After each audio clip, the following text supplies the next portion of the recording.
Kini nga tirada mga lods, kasi klase mong isda sa bato mga lods. Welcome mga lods sa aking short video mga lods. Kini na mga isda lo gitawag sa mga katambak, kini na itom na ilabungan. Ito siya mga lods, kana may pula.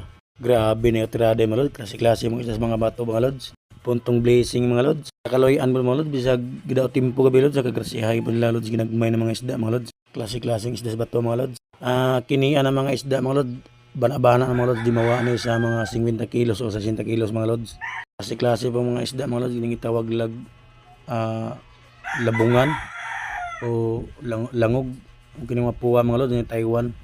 Basta ka ng mga uban ng isda mga lods, basta kay ka ng mga isda mga lods, mga isda sa bato na siya mga tanan mga lods. Klase po mga grasya mga lods ang nakuha sa itong managatay sa mga lugar mga lods. Grabe pa na lods ka mga presko mga lods, kay karon na sila kaabot mga lods. O isa taot po mga lods, si Roland o si Ami mga lods nga gitagaan po kog sudanon mga lods. Wala po ta nagmahin lods nga update nga short video mga lods, nga nakasudaan po ta lods. Gitagaan po ta lods ni Roland og batog ni